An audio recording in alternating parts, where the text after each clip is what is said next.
Assalamualaikum warahmatullahi wabarakatuh.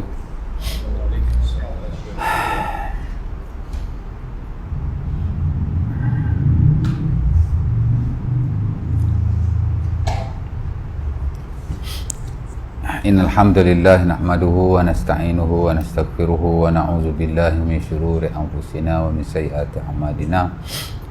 May yahdihillahu fala mudilla lahu wa may yudlil fala hadiya lahu. Asyhadu an la ilaha illallah wahdahu la syarika lahu wa asyhadu anna Muhammadan abduhu wa rasuluh. Allahumma shalli ala Muhammad abdika wa rasulika kama shallaita ala Ibrahim wa barik ala Muhammad wa li ali Muhammad kama barakta ala ali Ibrahim.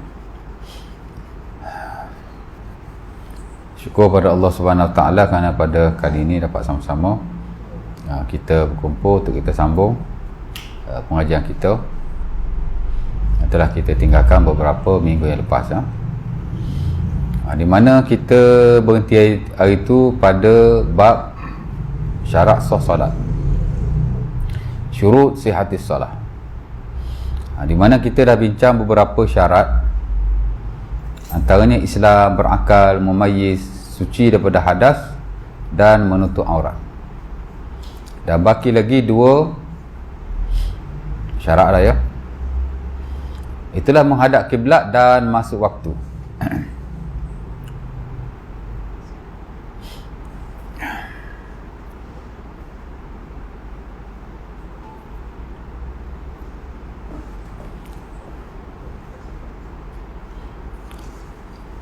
Jadi syarat yang ke 1, 2, 3, 4, 5, 6 lah.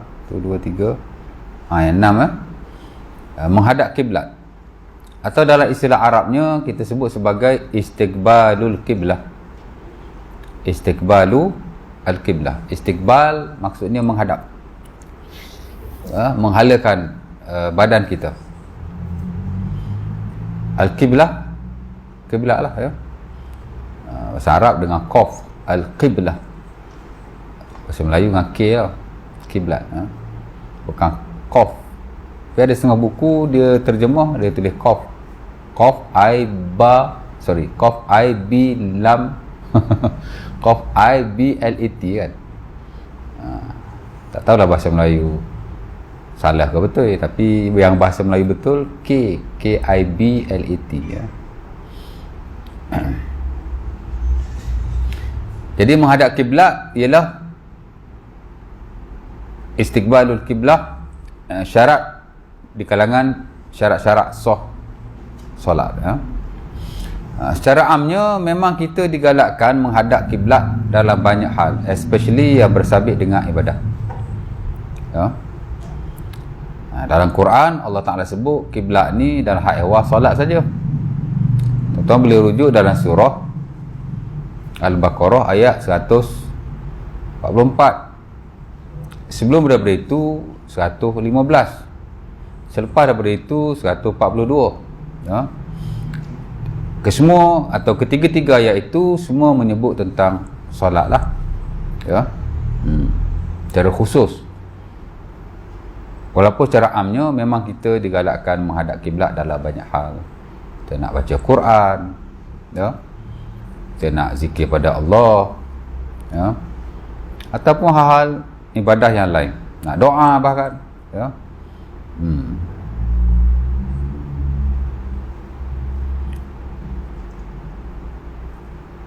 Nak wudu. Sebab itu para fuqaha memasukkan menghadap kiblat ni hayat al-wudu, sunnah wudu yang hayat. Semayang kan ada sunnah ab'ad, ada sunnah hayat. Wudu pun sama juga, ada sunnah ab'ad, ada sunnah hayat. Sunnah ab'ad ni sunnah yang ada nas in spesifik hak Nabi buat ya. Hak kita belajar dulu dah ya.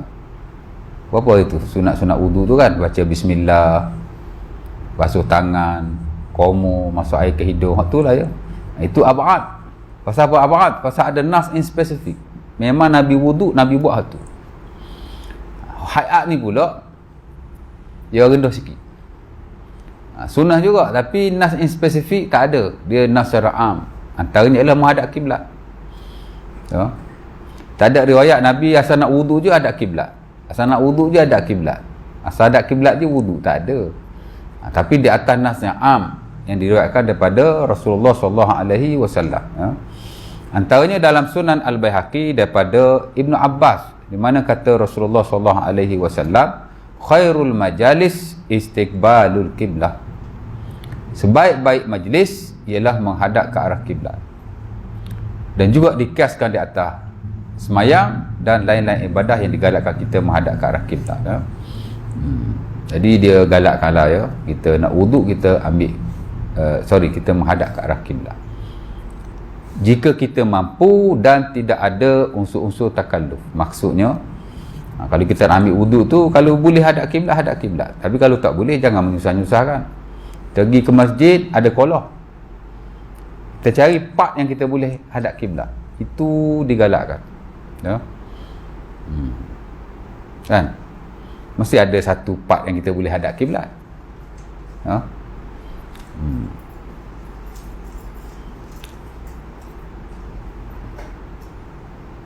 Tapi kalau tak boleh hadap kiblat, tak perlulah kita taklif. Dicela juga dalam syarak, makruh lah, makruh kan.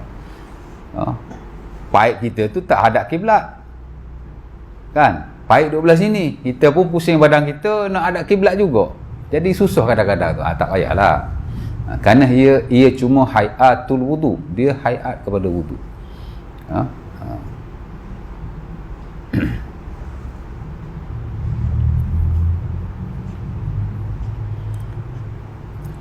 Nak tak sebut dulu bab wudu dulu tak ada sebut? Ada, kalau ingat ada.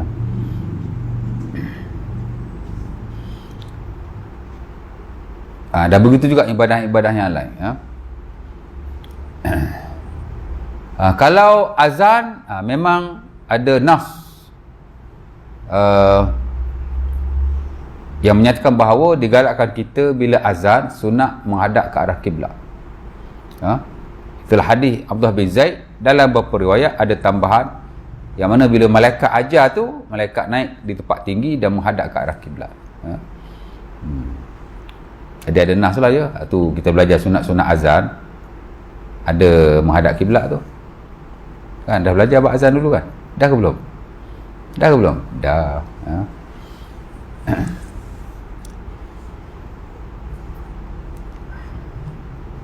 Tapi wudu dalam sunat-sunat yang ada dalam Al-Quran ni saya tak masuk menghadap kiblat, pasal dia hayat. Dia bukan sunnah yang betul-betul sunnah lah. Tapi kalau kita boleh hadap kiblat, that is fine. Digalakkan, disarankan, preferable.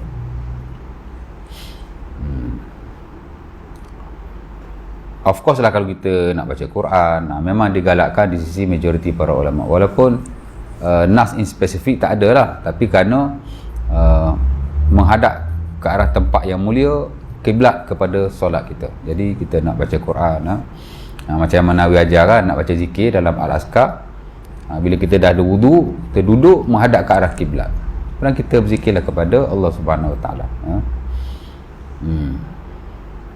Jadi secara amnya memang digalakkan lah menghadap kiblat ni. Tapi dalam bab solat dia bukan sekadar digalakkan, tapi memang syarat sah solat, pasal Allah Ta'ala menaskan sendiri dalam Quran. Dalam ayat yang saya baca, yang saya sebut tadi lah ya, surah Al-Baqarah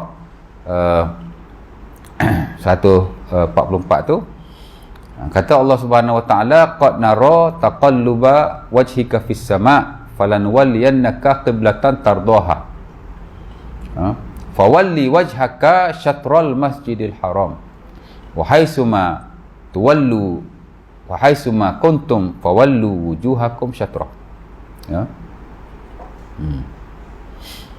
Allah Ta'ala kata qad nara Allah Ta'ala kata qad nara taqalluba wajhika fis sama'. Allah Ta'ala kata kami sesungguhnya ada tengok ya, kamu sentiasa mendongak ke arah langit. Pasal apa? Nabi lepas mayang, Nabi akan memandang-mandang ke langit. Kata Ibnu Abbas, dinukilkan oleh At-Tabari dan tafsirnya, kana Nabi idza shalla rafa'a ra'sahu aw wajhahu ila as-sama' yanzur ma yu'mar wa kana yuhibbu an yakuna qiblatahu ila ilal masjidil haram. Dia kata Nabi SAW tiap kali lepas sembahyang, Nabi akan sentiasa melihat-lihat ke langit. Kenapa? Yanzur ma yu'mar lah. Nabi seakan-akan menunggu wahyu yang diturunkan kepadanya. Dan Nabi SAW yuhibbu an takuna qiblah ila Makkah atau ila al-Masjidil Haram. Dalam keadaan Nabi SAW suka kiblat menghadap ke arah Baitillahil Haram. Masa Nabi di Madinah lah. Masa Nabi di Madinah memang Nabi semayang 16 atau 17 bulan menghadap ke arah Baitul Maqdis. Baitillahil Maqdis. Palestin lah, Masjid Al-Aqsa kan. Ulama sepakat masa di Madinah Nabi memang menghadap ke arah Baitillahil Maqdis, Baitul Maqdis. Masa di Madinah lah 16 atau 17 bulan. Kerana ada nas yang diriwayatkan Sahih Bukhari dan Muslim daripada Al-Bara bin Azib. Dia kata Nabi SAW semayang 16 atau 17 bulan semasa berada di Madinah menghadap ke Baitul Maqdis. Dan Nabi suka untuk kiblat ni ditukar ke arah Baitillahil Haram. Kemudian Allah Ta'ala turunkan ayat. Itulah. Qad nara taqalluba wajhika fis sama' falanuwalliyannaka qiblatan tardaha. Kami tahu kamu duk tengok-tengok ke langit tu. Kami akan sesungguhnya falanuwalliyannaka qiblatan tardaha. Allah Ta'ala kata kami pasti akan menjadikan kiblat seumpama yang kamu redha. Nabi redha dan nak kiblat ni menghadap ke arah Baitillahil Haram. Allah Ta'ala kata kami akan jadikan ia kiblat kamu. Fawalli wajhaka syatral masjidil haram, maka berpalinglah wajah kamu ke Masjidil Haram. Turun ayat tu Nabi terus menghadap ke Baitillahil Haram lepas 16 atau 17 bulan lah. Jadi memang Nabi menghadap ke Baitillahil Maqdis. Masa Nabi berada di Makkah, ulama khilaf Nabi hadap arah mana. Sebagian kata Nabi hadap ke Baitul Maqdis macam Nabi solat di Madinah mula-mula dia pergi 16 atau 17 bulan. Sebagian kata macam tu. Sebagian pula kata Nabi ketika berada di Makkah, Nabi semayang memang menghadap ke arah Kaabah. Dan setahu saya itu adalah pendapat majoriti. Nabi memang hadap ke arah Kaabah lah. Cuma masa pergi ke Madinah, Allah Ta'ala suruh Baitul Maqdis. Sementara di Madinah banyak ahlu kitab. Allah Ta'ala alam, ada hikmahnya. Tapi lebih kurang begitulah. Asal-asal Nabi semasa di Madinah menghadap ke Baitillahil Maqdis. Kemudian lepas 16 atau 17 bulan baru Nabi menghadap ke Baitillahil Haram setelah turun ayat Al-Baqarah yang 144 itu. Al-Imam Al-Qurtubi rahimahullah masa dia hurai ayat itulah ni ayat hak terpenting sekali lah tentang kiblat, di mana Allah Ta'ala sebut dengan jelas hadap ke Baitillahil Haram.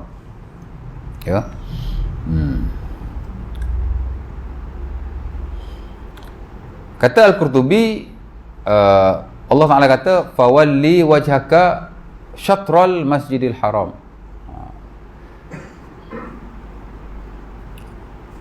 Palingkanlah wajahmu ke syatral masjidil haram, ke arah Masjidil Haram. Syatra ni arah lah sebab itu di sisi sebagian para ulama, kalau kita berada jauh daripada Baitillahil Haram, membadai dengan arah saja. Bukan hanya arah Baitillahil Haram, arah Mekah pun sudah mencukupi. Kerana ada hadisnya.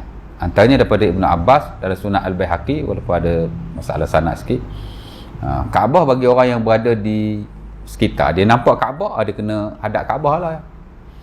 Bagi orang yang jauh sikit daripada macam mana nas tu, Al-Ka'batu qiblatun li ahli masjid wal masjidu qiblatun li ahli al-haram,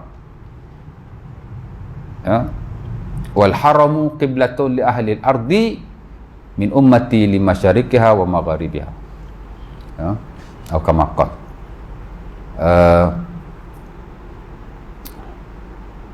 Kaabah adalah kiblat bagi orang yang berada di masjid. Yakni dia duduk situ. Maka kiblat dia ialah Kaabah. Betul-betul kena menghadap kepada Kaabah. Ya. Tak boleh lari. Dan nampak kan? Ya. Masjid adalah kiblat bagi orang yang berada di tanah haram. Orang yang berada jauh sikit pada Kaabah, dia mana nampak Kaabah? Betul tak? Memadai dia menghadap dirinya ke arah Baitillahil Haram. Dia tahu arah ni Baitillahil Haram, maka dia ikut. Dia ikut tu lah ya. Dan haram, kawasan yang lebih luas adalah kiblat bagi seluruh umat Nabi Muhammad yang berada di timur dan di barat. Kalau kita tahu exactly Kaabah belah mana, itu that is the best. Dan itulah yang standard dalam mazhab Syafi'i. Kita kena ikut Ainul Kaabah. Exactly Kaabah punya Ain. Mana? Kat mana kan? Kalau kompas tu dia kena betul-betul tunjuk ke arah Kaabah. Mana? Hak tu yang kalau lari sikit pun tak boleh tu. Masjid Pantai Pagar tu dah buat berapa puluh tahun dah duk buat tu. Kan? Sekarang dah roboh lah nak buat baru. 4-5 tahun lepas, bila saya pergi, saya tengok kapet berubah. Kapet dia pun alih sikit je. Saya kata, pasal alih kapet ni? Dia kata orang daripada Majlis Agama datang, cek kiblat, tak betul, lari sikit dia kata. Lari 3-4 inci kot. 10 tahun dah sembahyang, salah kiblat. Ya. Pasal mazhab Syafi'i memang Ainul Kaabah, dia kena betul-betul exactly, kena tahu betul batang tubuh Kaabah tu di mana. Sebab itu Al-Imam Ibn Arabi rahimahullah, dia kritik pendapat tu. Itu pendapat ni dhaif. Pertama, Ainul Kaabah taklif. Nak cari sampai Ainul Kaabah di mana, itu satu taklif, menyusahkan. Betul tak? Kalau boleh buat, that is fine. Tapi agak sukar lah, agak sukar. Tu yang dulu semayang berpuluh tahun, tiba-tiba alih sikit tu, pasal tak tahulah dulu dia cek ain macam mana, sekarang dia cek ain macam mana. Kau dulu dia pakai mesin lain, kompas lain, ni dia pakai kompas lain, saya tak tahulah. Taklif, memang taklif. Lari sikit pun tak boleh. Kan? Hajah kapet. Sebaik masjid tak boleh pusing, kalau masjid tu boleh pusing. Kan?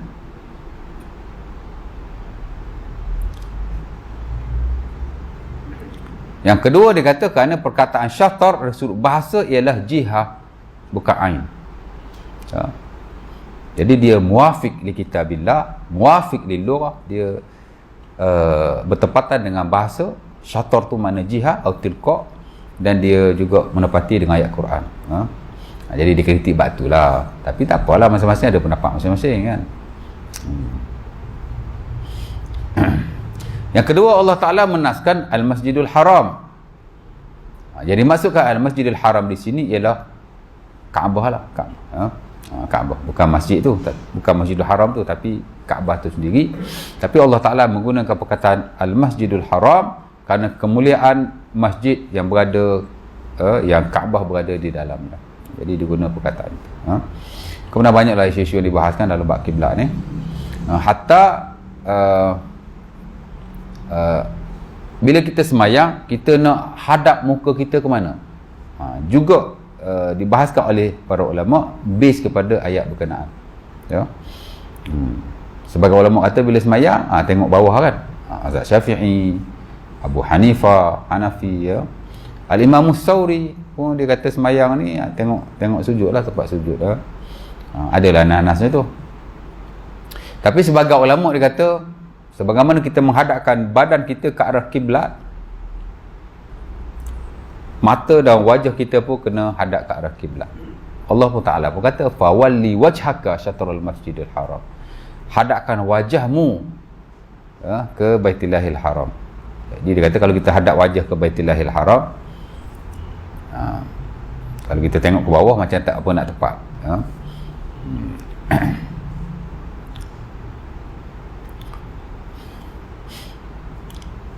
Jadi kalau kita semayang, boleh tengok di tempat sujud, boleh tengok depan, that is fine. Hatta itu standard dalam mazhab Maliki dan disokong oleh sebagian para ulama yang lain termasuk Al-Qurtubi, Ibnu Arabi, ya, berdasar pada ayat ini. Sementara sahabat Nabi SAW, dia nampak Nabi mulut terkumat kamit. Dan dilihat Nabi ketika solat membaca Quran, menunjukkan bahawa mereka melihat ke hadapan. Selagi mana boleh tengok lah, masa sujud mana boleh tengok, masa rokok mana boleh tengok kan. Lepas itu Al-Imam Al-Qadhi Syurik, dia kata yang praktikalnya ialah bila kita semayang berdiri, kita melihat ke hadapan sebagaimana perintah Allah Subhanahu Wa Taala, hadapkan wajahmu ke kiblat, tengok depan ya. Bila kita rokok, kita tengoklah ke kaki kita supaya belakang kita lurus dengan kepala kita sekali ya. Kerana Nabi idza raka'a lam yusawwib zuhrahu wa lam yuqanni wa liyakun baina zalik. Kata Aisyah dalam Sahih Muslim, Nabi bila dia rokok, dia tidaklah terlalu mengendahkan kepalanya dan dia tidak mengangkatnya, dan dia adalah dalam keadaan yang pertengahan daripada itu, makna lurus lah. Jadi bila lurus tu, mata kita tengok bawah kan, tengok ibu jari kita lah, tengok bawah kan. Bila kita sujud, tengok tempat sujud lah, atau hidung kita itu lebih praktikal lah. Dan sebenarnya masing-masing ada pendapat masing-masing, sebab dalam hal melihat hadapan ni dia tidak ada nas yang betul-betul boleh dipegang lah ya. Tak apalah, tengok ikut keselesaan masing-masing. Baik. Nah, jadi kena hadap kiblat lah ya. Nabi SAW bila dia semayang sunnah di atas kenderaan, tidak disyaratkan untuk kita menghadap ke arah kiblat. Seumpama yang disebut oleh Jabir Ibnu Umar dan selain mereka dalam Sahih Bukhari, Sahih Muslim ya. Kana Nabi yusalli ala rahilati haitsu tawajjahat bihi fa idza arada al fariḍah nazala fastaqbala al qiblah ya. Kita semayang fardu boleh semayang di atas kenderaan tanpa menghadap ke arah kiblat. Itu rukhsah yang diberi oleh syarak. Tuan-tuan nak pergi kerja, you can pray in your car. Saya selalu buat semayang dalam kenderaan.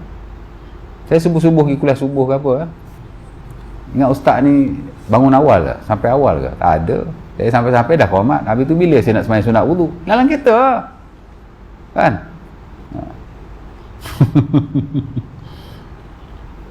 Rutin saya memang semayang dalam kereta, semayang sunat ni ya. Tidak disyaratkan kita menghadap ke arah kiblat, tidak disyaratkan kita rokok seumpama biasa, bahkan sujud hanya sekadar imak atau isyarat semata-mata. Rokok kita tunduklah sikit, sujud kita tunduk lebih sikit, tapi tangan peganglah steering tu, bawa kereta sambil semayang.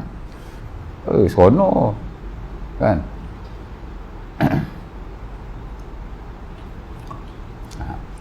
Jabir kata Nabi bila semayang di atas kenderaannya, Nabi akan menghadap ke arah mana haiwannya atau kenderaannya menghadap. Jadi kalau kenderaan Nabi itu hadap ke kanan lah. Kalau ke kiri lah kan. Jalan mana ada satu, mana ada kiblat, jalan kan, duduk atas kenderaan. Jadi Nabi semayang aja. Tak ada syarat hadap kiblat daripada awal nak angkat takbir sampai salam. Tak ada syarat. Dengan syarat kita berada di atas kenderaan. Tak kira lah musafir jauh kau, musafir dekat kau, tak ada syarat, boleh berlaku.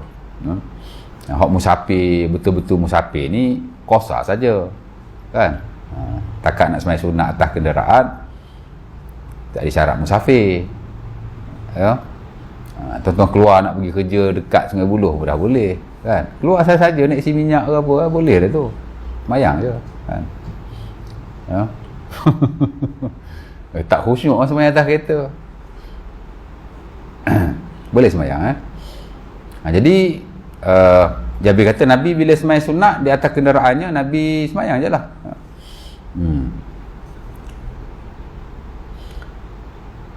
Nabi tidak menghadap ke arah kiblat melainkan arah yang kenderaan dia berjalan.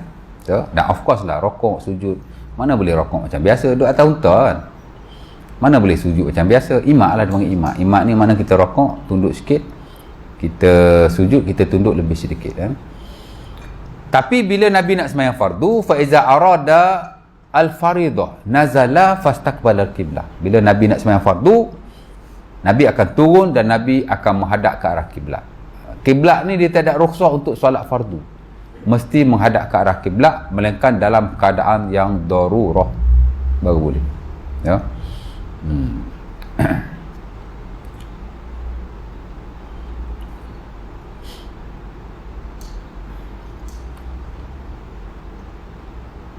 Tuan-tuan nak pergi Kelantan contohnya, betul tak? Naik flight pukul 2, 40 minit dah sampai Kota Baru, Kuala Lumpur kan. Tu normal yang biasa lah. Kadang setengah jam dah sampai tuan kan. Tengok driver lah. Kalau pilot tu orang yang berumur, dia slow sikit.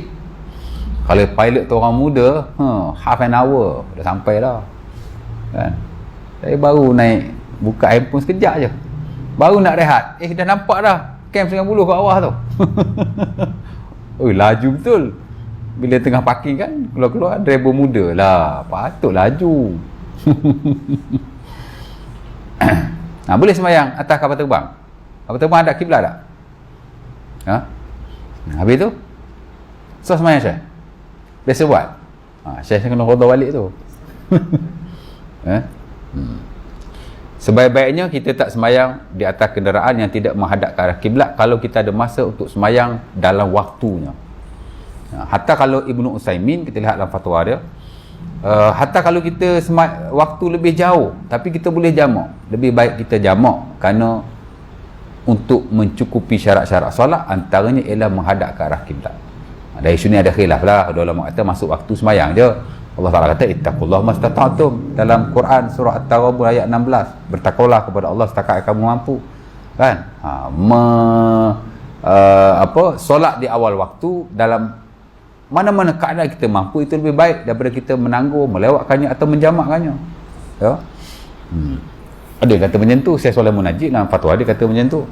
Tapi kalau Ibnu Utsaimin dia kata kalau boleh jamak, kita jamak kan. Kita naik flight pukul 1, dah masuk waktu kita dalam flight, kita sampai dalam pukul 5, jamak takhir.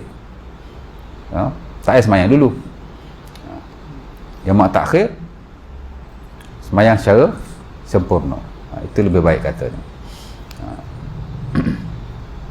Tapi kalau kita masih boleh sembahyang zuhur dalam waktunya, itu lebih baik.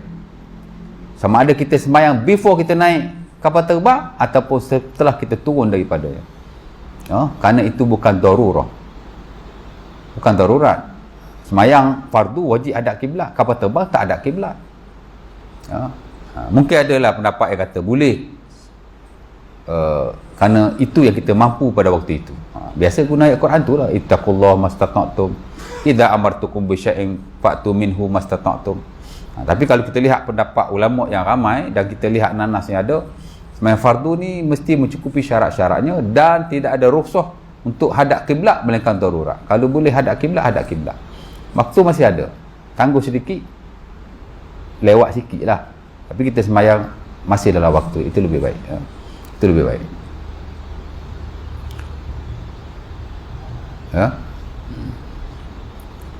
Kecuali kalau kita travel jauh kan, travel tu memang jauh lah, memang kalau kita nak tunggu sembahyang dalam waktu tak boleh, ataupun kita nak jamak pun tak boleh juga, memang kena sembahyang. Itu lain cerita lah. Contoh travel pergi mana-mana sampai 6-7 jam kan, boleh lah sembahyang. Itu darurat, mana rukhsah bukan rukhsah, tidak ada pilihan.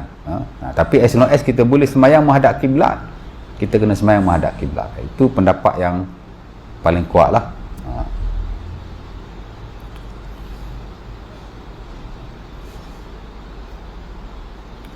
Jadi ni ya, walau bagaimanapun ada setengah-setengah keadaan dia dibenarkanlah untuk kita tidak menghadap kiblat.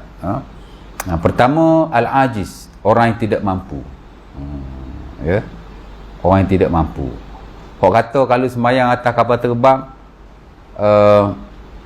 masuk waktu kita boleh sembahyang walaupun tak hadap kiblat. Dia dalam konteks al-ajiz, dia tak mampu nak sembahyang menghadap ke arah kiblat.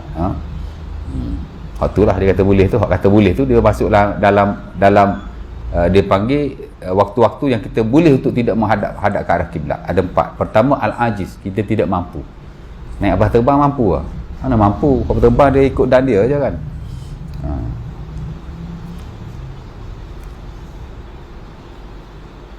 Tapi kalau memang kita punya travel tu masa yang lama, memang al-ajiz lah. Tapi kalau travel tu masa sekejap, yang mana kita boleh semayang before atau sebelum kita naik kapal terbang, saya kira dia tidak tergolong dalam golongan al-ajiz. Ya. Kita boleh semayang after kita boarding, after kita naik kapal terbang.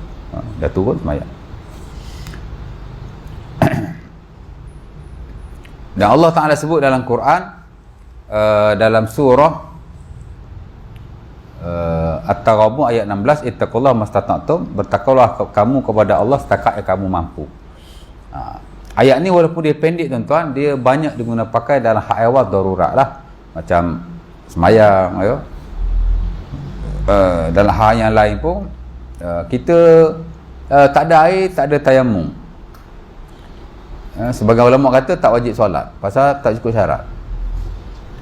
Kalau tak ada air, ada boleh tayamum, wajib lagi. Ini air pun tak ada, tayamum pun tak ada, dipanggil faqidut tahurain. Dua-dua alat bersuci itu tak ada. Sebagai ulama kata tak wajib solat pasal tak ada kan. Nak solat macam mana, tak ada alat. Kalau habis waktu pun tak payah qada. Umpama yang standard dalam mazhab Maliki, dia kata kalau tak ada air, tak ada debu, tak wajib solat.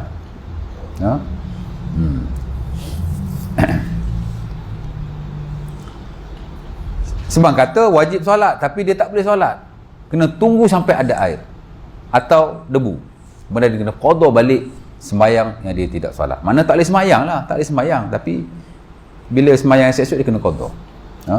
Dan sebagian kata sembahyang sahaja dalam keadaan yang dia ada, kan, tak ada wuduk, tak ada debu, sembahyang saja dan dia tak perlu qada. Daripada ayat ni lah, ittaqullaha mastata'tum, ya, bertakwalah kamu kepada Allah setakat yang kamu mampu. Itu yang kita mampu, kan. Umpama Al-Imam Ibn Taymiyah rahimahullah, dia kata dalam Majmu'ul Fatawa, orang yang tidak ada air dan tidak ada debu, dia boleh semayang sekadar yang dia mampu, semayang saja dan dia tak wajib qada. Dan saya ingat fiqh kontemporer memang banyak ambil pendapat beliau dalam hal itu. Sama juga orang tidak ada pakaian tak ada, bogil lah, wajib tak semayang? Bang ulama kata tak wajib. Dia tak tutup aurat, macam mana nak semayang, kan? Dia kena tunggu sampai dia ada pakaian, after that baru dia wajib solat dan dia tak perlu qada sembahyang yang telah lalu. Sebagian kata tak boleh solat lah, tak tutup aurat, tapi dia kena qada. Dan sebagai ulama yang lain kata dia sembahyang saja ikut keadaan yang dia mampu, kemudian dia tak perlu qada lagi. Itu yang standard dalam mazhab Syafi'i. Mazhab Syafi'i kalau tak ada pakaian, sembahyang saja. Cuma ada ulama kata sembahyang kena duduk, kepit aurat tu tak bagi nampak. Sebab kata sembahyang lah berdiri pun nak buat macam mana, kan. Dan sebagai ulama kata sembahyang saja macam mazhab Syafi'i tadi. Umpama Ibn Taymiyah dia agak memudahkanlah dalam isu ni.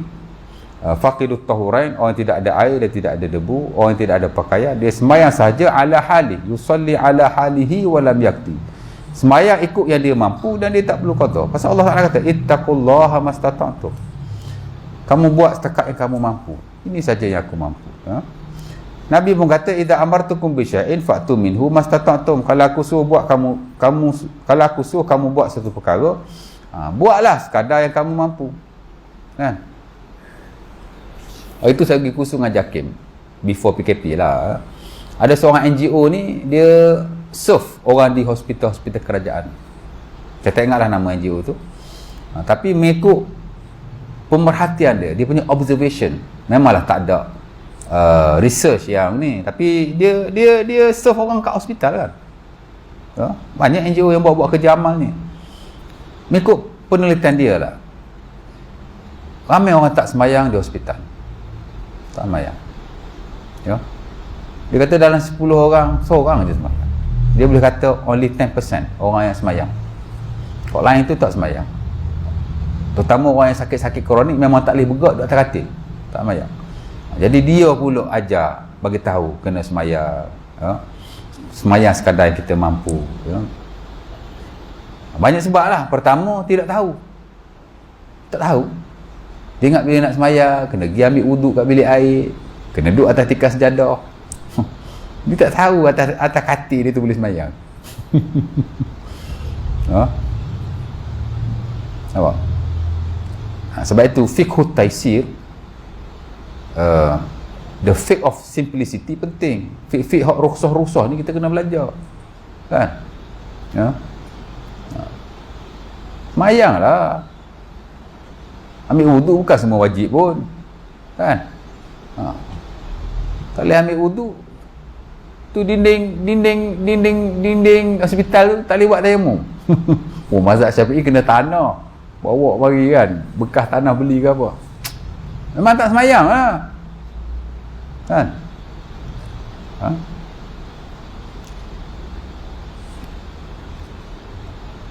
Pasal kita banyak ajar fiqh-fiqh yang menyusahkan.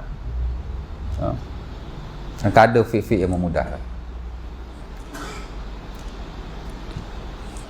Baik. Jadi al-ajiz, orang yang tidak mampu, maka boleh untuk dia tidak menghadap ke arah kiblat. Contohnya orang sakit baring, kan? Sakit tuan. Kalau setengah-setengah tempat tu memang dia letak setiap bilik pesakit tu tanda anak panah kiblat. Okey lah, kita tengok, kita nampak kan. Bolehlah kita semayang. Kalau kita sakit sangat tak boleh nak bergerak, kita semayang, cubalah hadapkan badan kita ke arah kiblat tu. Tapi kalau dah tak ada kiblat, nak tanya orang pun mulut sakit, dah sakit. Tak tinggal mulut sakit tuan, kan? Saya pun baru keluar ward ni, satu minggu duduk dalam ward, kan? Tapi saya seumur hidup demam tak pernah kuat ni, demam kuat betul. 2 hari tak bangun kat rumah.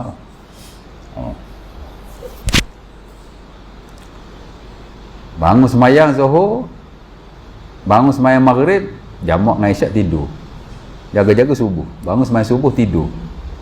Jaga-jaga asar, bangun semayang asar dengan Zuhur, tidur. 2 hari tidur je. Makan tak, apa tak. Pergi hospital, saya cakap kat doktor emergency tu kan, saya tak nak balik, saya duduk hospital. Terus masuk buat tu. Cakap tak nak balik awal-awal lagi. Cakap kalau saya balik boleh saya mati kata ni, sakit sangat, lagi sakit saya kata. Baik, saya duduk hospital. Masuk air 5 botol baru boleh jalan. Sakit kan, ingat senang ke? Susah. Jadi semayang lah kan. Tak tahu kiblat, semayang je lah. Agak-agak kiblat belah mana, semayang. Bukan susah.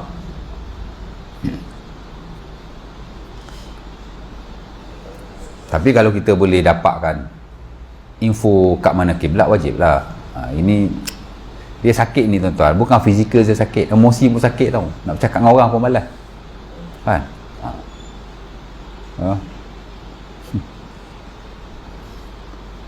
Hujan lah. Al-ajiz. Yang kedua ialah al-khaif, orang yang takut. Boleh juga untuk tidak menghadap ke arah kiblat. Takut-takut ni biasanya dia dikaitkan dengan sembahyang ketika peperangan. As-salatu indal khauf, sembahyang ketika takut. Salatul khauf, sembahyang takut. Dalam fiqh ni bila sebut sembahyang takut ni ialah sembahyang ketika peperangan. Salatul khauf. Bila kita belajar bab sembahyang kan, belajar dulu bab syarat sah sembahyang, syarat wajib sembahyang, rukun sembahyang, sunat sembahyang, makruh sembahyang, perkara membatalkan sembahyang. Lepas tu belajar sembahyang berjemaah, sembahyang Jumaat. Ujung-ujung dia ada lah sembahyang hari raya, sembahyang istisqa, minta hujan, sembahyang apa lagi saya? Lepas tu kebiasaannya dia duduk paling last sekali, solatul khauf, sembahyang ketika takut.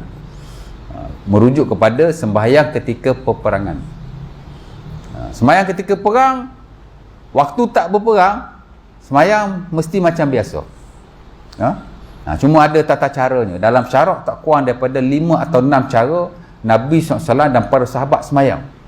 Ada cara sembahyang bila musuh berada di arah kiblat. Ada cara sembahyang musuh tidak berada di arah kiblat. Kan? Ada sembahyang yang 4 dijadikan 2. Ada separuh sembahyang dengan imam, separuh sembahyang masing-masing. Macam-macam version, macam-macam pattern. Ya. Ada sembahyang hanya 1 rakaat saja. 1 rakaat sembahyang. That's it. As-salatu 'indal khaufi rak'atun. Secara sunnah Abi Daud daripada Ibnu Umar, sembahyang ketika takut ni 1 rakaat saja. Tapi bukan boleh sembahyang 1 rakaat all the time. Adalah waktu dia. Bahkan sembahyang boleh ketika kita berjalan, ketika kita berlari, ketika kita main pedang. Macam mana sembahyang macam tu ya? Tengah berperang sembahyang. Macam mana nak kat takbir? Macam nak baca? Boleh, tak boleh. As long as dia disyariatkan oleh Allah Subhanahu Wa Taala, possible. Nampak je macam unlogik. Boleh je. Macam sembahyang atas kereta tadi, orang sembahyang pun Islam ajar sembahyang ketika berperang ni. Iltihamu al-juyush, ketika duk bertembung, perang. Sembahyang ini sembahyang dalam kereta je, pelik benda je. Ya tak? Ha?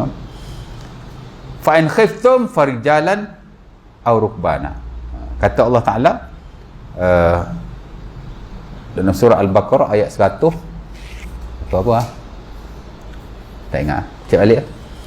Fa in khiftum farijalan aw rukbana. Ya.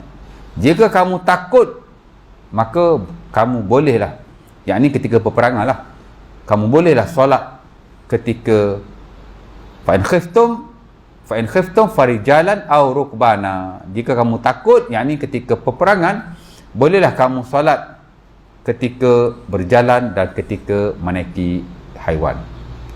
Ketika menunggang. Pasal ketika berperang ni ada yang pakai kaki lah, pemanah, sah-sah hadapan. Ada yang duduk atas kuda. Jadi Allah Ta'ala kata, kalau kamu dalam keadaan khauf, yakni berperang, maka kamu boleh sama ada solat ketika kamu berjalan di atas kakimu ataupun solat di atas kenderaan. Dan Ibnu Umar bila menghuraikan hadis ini, ayat ini, dia kata boleh juga menghadap ke arah kiblat, tidak menghadap ke arah kiblat, ya. Sembahyang saja, as long as kamu sembahyang kepada Allah Subhanahu Wa Taala. Jadi dia amat longgarlah dalam bab itu. Khauf merujuk kepada peperangan, dan apa-apa yang merujuk kepada khauf, yakni takut, juga boleh diguna dalam konteks yang sama, ya. Dia tak sembahyang zuhur lagi, waktu dah nak habis, rimau kejar dia, sambil berlari dia boleh sembahyang. Macam mana saya tak tahulah. Khauf. Dan dalam konteks-konteks yang seumpama ini juga kadang-kadang digunakan oleh ulama-ulama masa kini untuk nak menggugurkan sebahagian kewajipan yang ada ataupun yang wajib di atas setiap mukallaf yang melibatkan keselamatan, ya. Pak-gad, jaga-jaga, yang jaga bank, wajib ada pergi sembahyang Jumaat. Ataupun pengawal-pengawal yang jaga sekolah, jaga taman, ya, wajib ada sembahyang Jumaat. Wajib. Fatwa semasa tak wajib, cuma digalakkan supaya dia tidak tinggal Jumaat lebih daripada 3 kali. Dengan susun jadual, dalam 3 Jumaat dia wajib sembahyang sekurang-kurangnya sekali. Pasal apa boleh begitu? Inilah prinsip ni lah, al-khauf, takut, keselamatan. Boleh. Orang yang kerja di bahagian keselamatan, sebahagian kewajipan dia boleh gugur lah, dengan tata cara dan kafiat-kafiat tertentu. Paling jelas hari ni diguna dalam prinsip yang sama. Orang yang kerja di sektor-sektor keselamatan, ya, dia boleh untuk tidak menghadiri Jumaat dengan syarat tidak lebih daripada 3 kali. Kan? Kita nak pergi sembahyang Jumaat, polis naik kereta Prada depan kita. Apalah polis ni tak sembahyang Jumaat. Dia tak apa, boleh, pasal dia jaga keselamatan. Usahkan kata polis, kan, pengawal taman pun tak sembahyang. Kita nampak hot tak pergi sembahyang, member dia dah pergi sembahyang, tak apa lagi gili-gili, diberi kebenaran, ya. Habis tu kalau semua orang pergi sembahyang, taman tu siapa nak jaga? Jaga sekolah 2 orang je siang. Kalau dua-dua pergi sembahyang Jumaat, sekolah siapa nak jaga? Kan? Boleh. Seorang pergi semayang, seorang tak pergi semayang, jaga. Oh, kita buatlah jaga orang perempuan. Kan?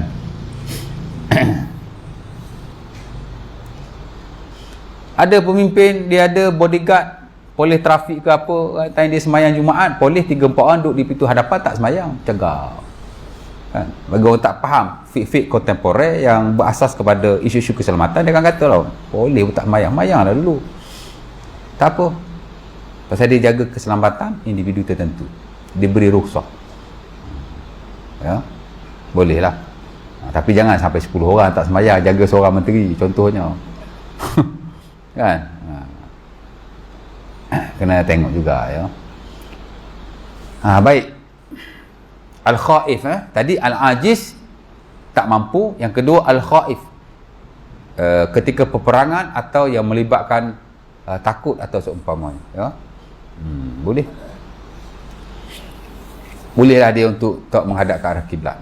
Sebenarnya isu ni bukan hanya dalam bab kiblat, dia banyak diguna pakai dalam isu-isu yang lain ya. Contohnya kalau kita hadap kiblat, harta yang kita ada boleh hilang contohnya. Boleh untuk dia tidak menghadap ke arah kiblat, menghadap ke arah harta. Itu contoh-contoh klasik lah. Kita pun tak boleh imagine apa macam mana kan. Ya. Banyak mana harta tu sampai tak boleh nak hadap kiblat tu. Contoh ya. Yang ketiga ialah as-safaru ala rahilah, bermusafir ataupun dia buat satu perjalanan, tak kiralah dekat atau jauh, dalam keadaan dia berada di atas tunggangan ya. Kalau hari ni kenderaan lah, kereta, motor ya. Boleh untuk dia tidak menghadap ke arah kiblat ya. Tapi dengan syarat semayang sunnah wajib, semayang fardu wajib, kecuali darurat ya. 3. Dan keempat ialah jika ia tidak tahu arah kiblat yang betul, ijtihad ya. Contohnya mana tahu dulu zaman Rasulullah SAW, seumpama diriwayatkan dalam Sunan Abi Daud, Amir bin Rabi'ah, dia pernah keluar dengan para sahabat Rasulullah SAW. Tiba-tiba di suatu malam dia tak tahu kiblat.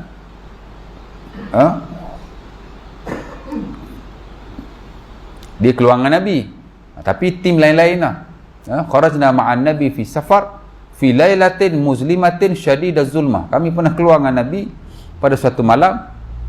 Malam tu gelap sungguh. La nadri ainal qiblah. Kami tak tahu kiblat kat mana. Yalah, zaman dulu dia tengok kiblat, dia tengok bintang kan, dia tengok bukit.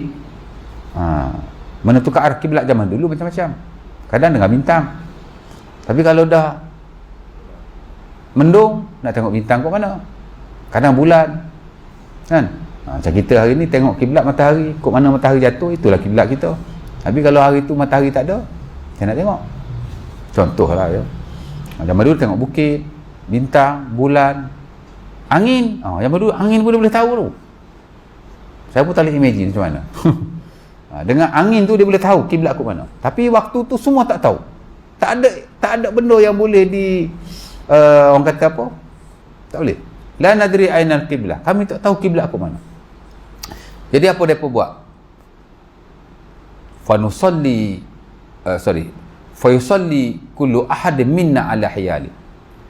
Jadi masing-masing semayang ikut ijtihad masing-masing. Kau agak-agak kiblat belah mana? Belah sini. Kau semayang belah sini. Kau agak-agak kiblat belah mana? Belah sini. Aku semayang belah sini. Masing-masing semayang ikut kiblat masing-masing. Ada ke kanan, ada ke kiri, ada ke depan, ada ke belakang. Sebab dalam keadaan kita tidak tahu, masing-masing kena ijtihad masing-masing. Jadi ulama pula bahas, agak-agak mereka ni semayang seorang ke semayang fardu. Ada sebagian kata mereka ni semayang seorang. Macam mana semayang fardu dalam keadaan tidak tahu arah kiblat, tidak ada kesatuan kiblat kan? Masing-masing semayang masing-masing kan? Sebagian kata tak, berjemaah juga, cuma dalam keadaan kiblat yang tak sama lah. Mung kata kiblat kau ni, mung ngadap kau ni, mung kata kiblat kau ni, mung ngadap kau ni, tapi masih dalam keadaan berjemaah. Boleh buat ke? Boleh, apa tak bolehnya. Tapi tak tahulah macam mana dia semayang je tak. Tapi boleh ya. Jadi boleh untuk kita tidak menghadap ke arah kiblat yang betul dan kadang kita tidak tahu. Tapi kena guna zon lah. Kiblat ni tak boleh tak tahu langsung. Dia kena ada sekurang-kurang zon, ijtihad. Kan? Macam kita nak semayang, agak-agak kod mana kiblat ah? Kod ni kot. Semayang dengan kod yang kita rasa. Kalau kita boleh tanya orang, tanyalah orang. Kalau kita boleh cek kompas lain pun, ceklah kompas. Ni tak boleh tanya langsung, tak tahu langsung. Kan? Saya pernah tuan-tuan pergi satu hotel plus 10 years lah di PD. Masuk surau dia, tak ada arah kiblat. Sudah. Kapet bukan macam ni. Kapet kosong kan. Kiblat kat mana? Saya tunggu-tunggu tak ada orang datang. Buka pintu tengok-tengok tak ada orang lalu lalang. Saya pun tengok agak-agak kan. Matahari kat mana? Saya semayang. Tengah-tengah semayang ada member datang, dia pegang badan saya. Dia pusing. Ustaz Sabiri. Ustaz juga. Lepas tu dia jadi makmum saya semayang. Okey. Kan? Sebenarnya tak boleh. Ni pasal member dia boleh lah pegang. Kalau kita tengok orang semayang kiblat yang salah, tuan-tuan boleh pergi sebelah dia, bagi tahu dia kiblat kau ni ya. Dia pun ketika solat dia terus ubah ke arah kiblat yang betul. Jangan pegang kalau orang tak kenal. Siku lagi ya. Ini pasal dia kenal saya. Saya terkejut juga dia pegang. Saya tengok kan, member okey ya. Jadi empat tu lah ya. Dan kadang kita tidak tahu, maka dibenarkan untuk kita tidak menghadap ke arah kiblat yang betul, tapi hendaklah kita berijtihad dan mencari kiblat sekurang-kurang dengan zon. Dan jika zon kita salah, tak wajib qada di sisi majoriti. Tapi kalau tuan-tuan nak yang standard mazhab Syafi'i, qada lah. Imam Syafi'i rahimahullah dalam hal ni dia ada dua fatwa. Fatwa lama dia kata tak payah qada. Kerana cukup kiblat sekadar zon. Sekadar kita ijtihad. Kiblat agak-agak kok mana? Cukup. Dah tak payah qada lagi. Tapi fatwa dia yang baru dia kata wajib qada. Jika benar kiblat yang kita hadap itu tidak tepat.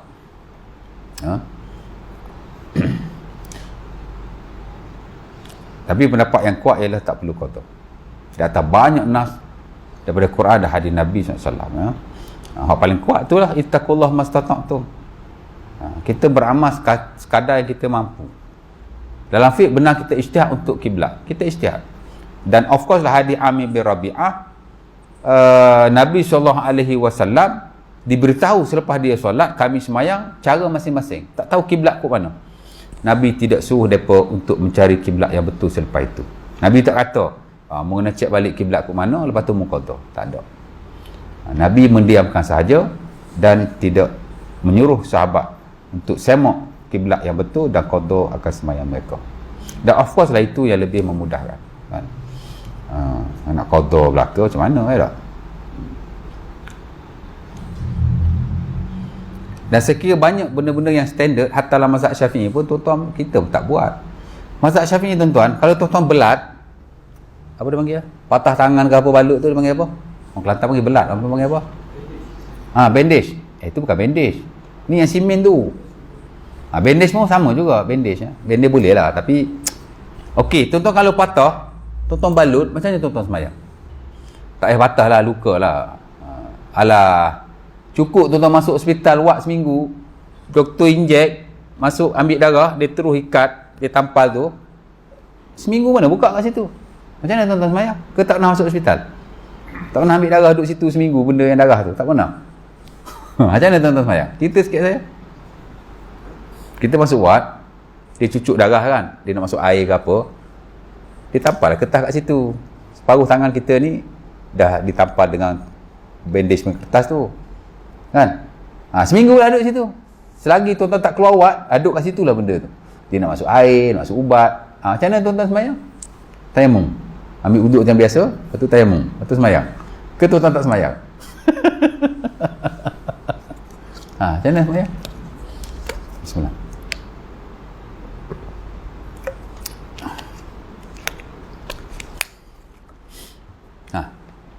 Ataupun luka, patah tuan-tuan balut, bandage. Ataupun simen, belat tu. Tak kisahlah. Tapi nak cerita anggota wudu dah tak boleh kena air. Tuan-tuan buat macam mana?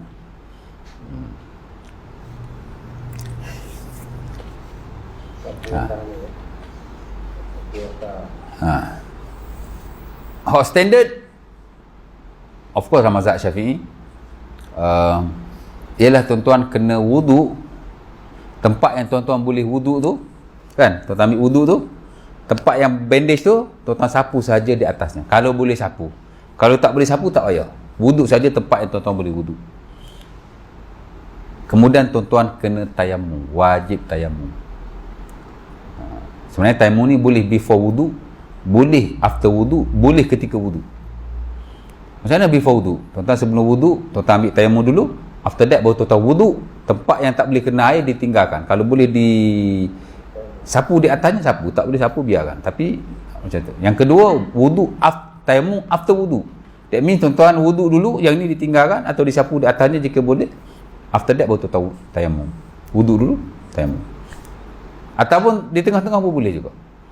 Balut tangan, wudu macam biasa, time tangan tu tuan-tuan tayamum.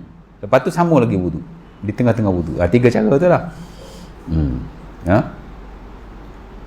Hak mana tuan-tuan buat? Tak buat tiga-tiga, tak buat. Tak.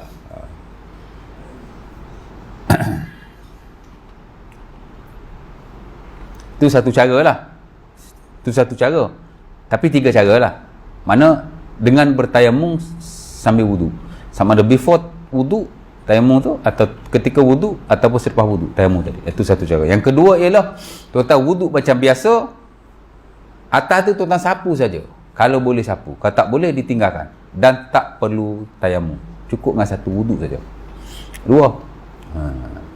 Yang ketiga ialah tuan-tuan berwudu saja dan tempat yang dibalut tuan-tuan tinggalkan. Tak perlu sapu. Hak tadi wudu juga, tak tayamum lah. Tapi hak ni masih kena sapu. Kalau boleh sapu, wajib sapu. Kalau tak boleh sapu, baru tak wajib sapu. Yang ketiga ni, boleh sapu ke, tak boleh sapu ke, wudu saja. Yang tu ditinggalkan. Kerana tempat yang tak boleh berwudu gugur dalam syarak. Ya. Semayang, kita tak boleh sujud. Sujud gugur. Kan? Kita tak boleh kiam. Kiam gugur. Imak saja. Mana tunduk sedikit. Sujud tak boleh sujud. Tak payah sujud. Betul tak? Tuan-tuan semayang atas kursi, sujud lah. Tuan-tuan tak sujud. Tuan-tuan imak saja. Dia panggil apa? Imak ni maksudnya isyarat kepada sujud lah. Tuan-tuan semayang atas kursi, tuan-tuan tak sujud tau. Bahkan tuan-tuan tidak rokok, tuan-tuan imak saja. Imak ni ialah tuan-tuan isyarat kepada sujud atau rokok. Cuma isyarat sujud mesti lebih rendah daripada isyarat rokok. Dia panggil imak. Imak ni makna isyarat. Ya. Kan? Pasal apa tuan-tuan tak sujud? Pasal apa boleh tak sujud? Gugur. Pasal kita tak boleh sujud. Jadi dalam konteks ni pun sama juga. Ya. Majoriti ulama memang hak force tadi lah. Tuan-tuan kena gabung antara tayamum dengan wudu. Mazhab Syafi'i lebih berat lagi. Kalau tuan-tuan balut tu before tuan-tuan ambil wudu, kan, tuan-tuan kena qada selepas itu. Tuan-tuan kena semayang juga. Tapi lepas tu tuan-tuan kena qada. Contohnya, seminggu tuan-tuan tampal tu atau balut sakit tu, masa balut tu tuan-tuan tak ada wudu. Masa balut tu, masa tampal tu tuan-tuan tak ada wudu. Lepas balut tu dibuang, tuan-tuan kena qada balik tuan-tuan semayang masa balut tu. Semayang dah. Kan? Naik motor pun jatuh motor, kaki patah. Bawa pergi hospital. Doktor nak balut. Nanti doktor, saya nak ambil wudu dulu. Patut tuan-tuan kena buat macam tu, tuan-tuan, pasal tuan-tuan mazhab Syafi'i. Kalau tidak tuan-tuan kena qada nanya tu. Balut kaki kalau patah bukan seminggu, 1 month, 2 month. Kan? Jadi kalau doktor nak balut, cakap doktor jangan balut dulu, bagi saya ambil wudu dulu. Tuan-tuan dah ambil wudu, baru doktor balut. Betul tuan semayang lah. Kalau doktor tu balut before tuan ambil wudu, semayang tetap tuan kena semayang. Wudu tadi tetap tuan kena wudu dan tayamum. Tapi after dibuang balut tadi, tuan kena qada semua semayang tuan semayang dalam keadaan balut tadi. Boleh buat lah. Ada orang yang mengaku mazhab Syafi'i buat benda tu. Saya ingat tak ada seorang pun buat. Kan? Semayang pun belum tentu semayang bila balut. Ini kan pula nak qada dia semayang. Sorry je lah. Kan? Yang praktikal dan yang memudahkan dan hujah dia kuat juga ialah pendapat Imam Ibn Hazm Al-Andalusi. Ibn Taimiyah pun ada sokong pendapat itu. Mana-mana anggota yang kita tak boleh berwuduk, gugur. Wuduk setakat mampu saja. Tangan basuh memang tangan sampai ke siku. Sini dah dibalut. Jadi kita basuh tempat yang wajib dibasuh saja. Betul tak? Tapi kalau nak ambil standard mazhab Syafi'i tadi boleh juga. Sebelum balut wuduk dulu. Lepas tu masa wuduk tu, tiap kali wuduk tu tayamum. Ya. Ataupun kalau masa balut tu tuan-tuan tak wuduk, okey je, ambil wuduk tapi kena tayamum sekali. Agak-agak orang boleh buat. Agak-agak. Isu ni ijtihad. Tidak ada nas yang betul-betul sahih. Dalam bab bila kita patuh dibalut atau seumpamanya. Semua ijtihad. Jadi yang praktikal, yang mudah untuk kita amal, dan kadar ijtihad ulama yang ramai itu hak tadilah. Wuduk je macam biasa. Ya, tempat yang tak boleh wuduk, kalau boleh sapu, sapulah. Kalau tak boleh sapu, gugur. Semayanglah macam biasa dengan hati yang tenang. Semayang. Nampak? Nak cerita hak tadilah, rosah-rosah. Hak 4 tadilah kan. Ajiz, khaif, ya kotak-kotak macam tu lah. Saya ramai orang tanya, saya ajar hak tu je. Kalau ajar hak Syafi'i ni tak ada seorang boleh buat pun. Silat-silat tak semayang terus je. Kan? Dah sakit nak tayamum pula. Boleh semayang pun untung dah tuan-tuan. Saya banyak kali masuk hospital, tahun ni 3 kali masuk ward. Kan? Sakit berat belaka tu. Tapi hidup lagi lah setakat ni. Kan? Saya sendiri dan saya ajar orang-orang ni yang ada isu-isu yang seumpama itu, berwuduk macam biasa. Kerana itu yang kita mampu. Dan Allah Ta'ala tak mengambil berat ke atas kita dalam hal kita tidak mampu. Sebab Allah Ta'ala kata ittaqullaha mastata'tum. Dah hak tu kita boleh amal pun. Kan? Hak duduk standard sana, standard sini, berat, tak boleh buat pun. Jadi kita ajar orang yang orang boleh buat lah. Baik. Habis tu. Jadi kiblat ni penting ya. Jadi secara amnya menghadap kiblat itu wajib. Di atas ayat Quran dan hadis yang telah saya baca, walau bagaimanapun ada 4 keadaan dibenarkan untuk kita tidak menghadap kiblat. Itulah yang pertama, al-ajiz, kita tidak mampu. Yang kedua, al-khaif, dalam keadaan peperangan ataupun dalam isu-isu yang melibatkan keselamatan ya. Yang melibatkan takut. Yang ketiga ialah jika kita tidak tahu kiblat. Masing-masing kena berijtihad masing-masing dan kita sembahyang di atas zon atau sangkaan sahaja dan tak perlu qada ya. Dan yang keempat ialah apa yang keempat tadi? Apa dia? Al-khaif, al-ajiz, ijtihad, tak tahu kiblat. Yang keempat apa tadi? Atas kenderaan. Tapi atas kenderaan ni hanya untuk sembahyang sunnah sahaja. Adapun sembahyang fardu, dia mesti menghadap ke arah kiblat. Mesti sembahyang macam biasa, kecuali darurat. Ya? Kecuali darurat. Ada soalan? Cukup tu? Malam ni kiblat je. Next nanti kita masuk syarat yang ke-7, itulah masuk waktu. Ada nak tanya apa-apa? Bismillah. Ada soalan?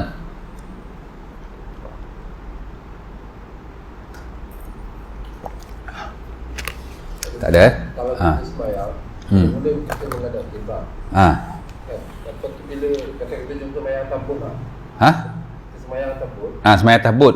Memang bot tu tak pergi ke darat lah, memang duduk tengah laut lah, mancing. Tahu. Bila bot tu berpusing, kita tahu dah kiblat kita dah lari daripada kiblat lah. Kita kena pusing balik kita. Kita jadi sembahyang ni tuan-tuan, sembahyang fardu lah ya. Sembahyang sunat atas bot tak wajib menghadap kiblat kerana kita di atas kenderaan. Di atas prinsip as-salatu ala rahilah, sembahyang di atas kenderaan. Tak boleh hadap kiblat lah. Tuan-tuan sembahyang atas bot, angkat takbir saja, Allahu Akbar. Tapi kalau tuan-tuan tahu kiblat, itu lebih baik. Hadap ke arah kiblat, sembahyang. Tapi kalau bot nak pindah sana sini, tak hadap kiblat pun tidak mengapa. Macam kita naik kenderaan lah. Kita bawa kereta, kan? Kiblat belah sana. Boleh je bawa kereta hadap kiblat. Tapi taklif, menyusahkan. Sebab tu Islam bagi keringanan. Di atas kenderaan, dibenarkan untuk kita tidak menghadap ke arah kiblat daripada awal solat sampai akhir. Ya? Taklif ni. Hari ni dunia ni banyak taklif ni. Taklif ni menyusah-nyusahkan. Dan syarak ada mudah pun nak susah juga. Kan? Nabi kata wama ana minal mutakallifin. Aku ni tidak takalluf. Dan surah ayat 81 tu ayat yang besar tu. Kan? Tapi kalau sembahyang fardu wajib menghadap ke arah kiblat. Maksudnya kita duduk atas buk pun kita kena cari kiblat kat mana. Kalau tak tahu imprecise mana hak tepat kiblat kat mana, kita kena ijtihad lah. Matahari turun kat ni. Kan? Kiblat kat ni ke? Kita pun sembahyang menghadap ke arah kiblat. Buk tu dia kadang dia bergerak kan, dia berpusing. Kalau kita boleh menghadap ke arah kiblat tu kita hadap. Tapi kalau kita tidak mampu, ada setengah-setengah keadaan kita mampu, kita stay lah kiblat tu. Walaupun buk tu dah berpusing, kita pusinglah badan kita arah kiblat tu, jangan lari daripada kiblat. Tapi bila kita tidak mampu, mungkin ada masa-masanya tengah-tengah sembahyang kita tahu kiblat kat sini. Bot memanglah kepala bot belah sana, kita kiblat belah sini, jangan ikut kepala bot. Ikutlah kiblat. Allah akbar, sembahyang kiblat kan. Tiba-tiba kadang-kadang bot ni bergerak, kita boleh stay arah kiblat tu, wajib kita stay. Tapi bila keadaan kita susah nak stay ataupun kita dah tak tahu dah kiblat belah mana ya, kita sembahyang je lah. Tapi kalau kita tak tahu kiblat belah mana, kita kena ijtihad lah. Masa sembahyang kita ijtihad, kiblat kat ni ikut kiblat kat ni. Jangan ikut kepala bot tu. Bot ni dia ada dua keadaan. Pertama dia bergerak. Kalau dia bergerak mungkin tak ada isu lah kan. Dia bergerak aja, kita stay lah kiblat kita. Ini kadang-kadang bot tu dia tak bergerak, dia duduk saja, dia ngongek dia bergerak ngongek. Kita cari kiblat. Kalau kita tahu kiblat belah sini wajib. Tapi kalau kita kadang-kadang dalam setengah keadaan kita tak boleh nak hadap kiblat, maka diberi keharusan lah. Al-ajiz, dia masuk prinsip mula-mula tadi, tidak mampu. Tapi kalau mampu kena kiblat. Kalau tak mampu tak apa. Macam atas kapal terbang tadilah, atas kapal terbang mana boleh kita kiblat, betul tak? Tapi kalau kita boleh pastikan kiblat belah mana, boleh tanya dia punya ni ke kan, sebab kapal terbang ni dia statik.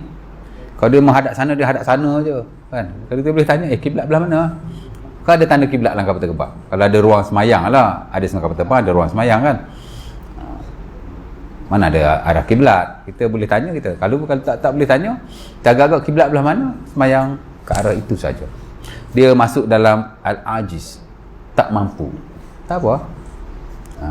Tapi kalau mampu wajib lah kiblat, tak mampu tak apa. Boleh. Ada soalan lagi? Pukul berapa ni? Jadi saya rasa mungkin setakat itu dulu. Aku Al-Azhar. Assalamualaikum warahmatullahi wabarakatuh. Kita tutup majlis kita tasbih kafarah dan surah Al-Asr.